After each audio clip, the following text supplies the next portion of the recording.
What's up, beautiful people? It's Pope with Stock Doctor Trading. Decided to take a little walk after our interesting day today and the CPI print. Out hiking with a little nature. Hope y'all appreciate it. So, now that we got that data, inflation doesn't exist anymore. Did you guys hear that? There's no more inflation. Remember, what was it, April? What was the April or May? When was the last time we got an 8.5% print on inflation, right? Like that first time we get it on the way up, we're like, it's the greatest inflation in 40 years and the calculation is wrong. What are we gonna do? Now we get 8.5, we're like, to the moon, baby, to the moon, inflation's over.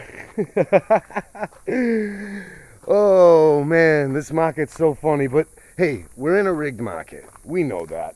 You know, the only reason you should be in this game isn't to fight for equality or justice. That was lost a long time ago. We're here to make some money, right? So it is what it is. You know, it prints how it prints, and they do how they do. The Fed gonna do what they gotta do. So that we gotta talk about what is the Fed gonna do next, right? We have not gotten any forward guidance, and I've been picturing it and imagining it out. Like, I think it's pretty clear they're going for 50. They're going to go to 70, from 75 down to 50 basis points right now, because basically we have the whole sandbox to play in for the next month. You know, this month of August, and I expect that the CPI on the next one will either be unchanged, a little bit stronger, or a little bit weaker.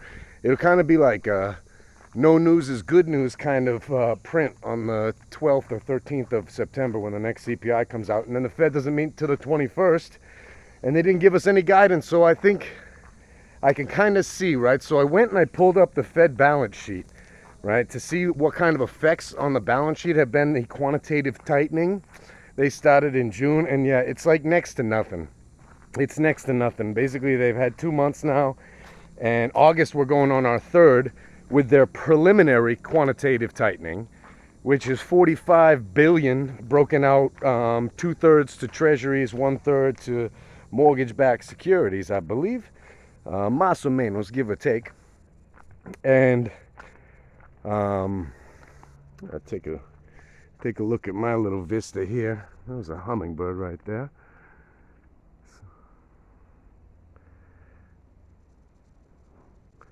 All right, so I'll let you enjoy that view instead of my ugly mug for a minute. And so the quantitative tightening has really amounted to essentially nothing so far. And that means that the actual QT, anything that's really going to start hitting us, is going to hit us in the mid-Septembers to the October range. That's when they're going to triple the QT tightening. So strategically speaking, if they're aiming for their soft landing, they've achieved goal number one, which they don't tell us what it is, but goal number one is to have the strongest currency out of the currencies in the world. And right now, dollar's winning even in a hyperinflation environment. Can you believe that? Now, for those who are in the know, I'm going to talk a little bit about a nuance. There's always something going on in the market in major events that's like a subconscious event that they can feel it, you can see something going on, but you can't really kind of figure out what it was that was holding either the market down or was pumping it up when it shouldn't have been. There's always like an underlying subconscious heartbeat to whatever's going on. Sorry, I was sneaking in on some private property, go up that hill. I like that view. And what I think this one has to do with is this conversation about the dollar being so strong during a hyperinflation moment, and how that could be possible. And that could be something that has to do with our real pain point in the future, but we don't know. Nonetheless, we're just here to track what the Fed's going to do. So I think we're not in for like a bull market for the next month or two. We are in for some big ups, some big downs, and some big algorithmic breakdowns. Like the sandbox is open, all the kids can play. That means the big boys and the little boys, they can all play together. So they're going to come in and start beating the shit out of us retail investor little boys with the news, propaganda, the whole narrative and the headline risk is out there. But essentially, we're shifting towards a risk-on environment when the bond market really isn't saying the same. All right, I just keep yabbing. 50 basis points coming. They're going to start doing their quantitative easing, and it's going to start having some teeth.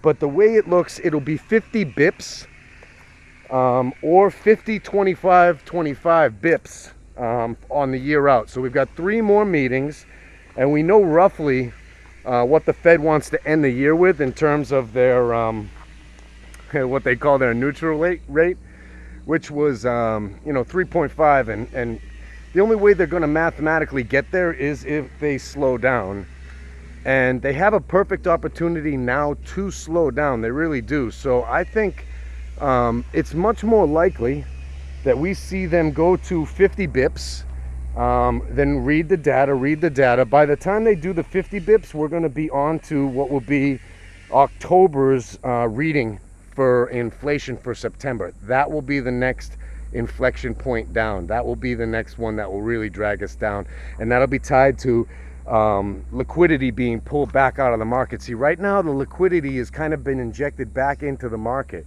and so it's risk on, baby, risk on, right? But there's going to be a new liquidity pullout, not a liquidity sweep from the algorithms or the institutions. This is going to be directly from Big Daddy J Pow himself. And so that's what we can expect. And the whole idea, we know that they need to do more. The Fed is being dovish in general to not get us up to a proper neutral rate, which would be something that would be maxing out on inflation. So it would be 8.5% to 9% is the rate that they're supposed to be at, right? And here we are arguing about 50 bips, 75 bips. Who gives a bip? But the point is, we got to know what we're up against. Right now, the sandbox is open. You're allowed to swing and trade away but it's going to be rough. Think about your timing. Think about every single trade you do, whether it's a stock or a derivative and options, right? Like, play it like it was an option, or you're thinking about time, theta. When you're thinking about price action, that's your delta. And when you're thinking about your volatility or your volume, that's your gamma. Right? And be thinking about every single trade that way. And especially come onto my live streams and ask me a question if you're in the middle of your day trade coming up. I'm going to be live streaming all the time. Set your notifications, and I'm going to be there. And I'm going to be there for you guys. I'm here to start a conversation. I don't want us to sit around in a bubble. I want to create a bigger bubble. I want to get us to talking to other people, interviews. Let's get some different opinions out there. Let's get some debates, and let's remember, all we're ever doing, people, is arguing about these motherfuckers going up, down, or sideways. So let's just stick to the focus and get to work, because we got some money to make. All right, people. Peace.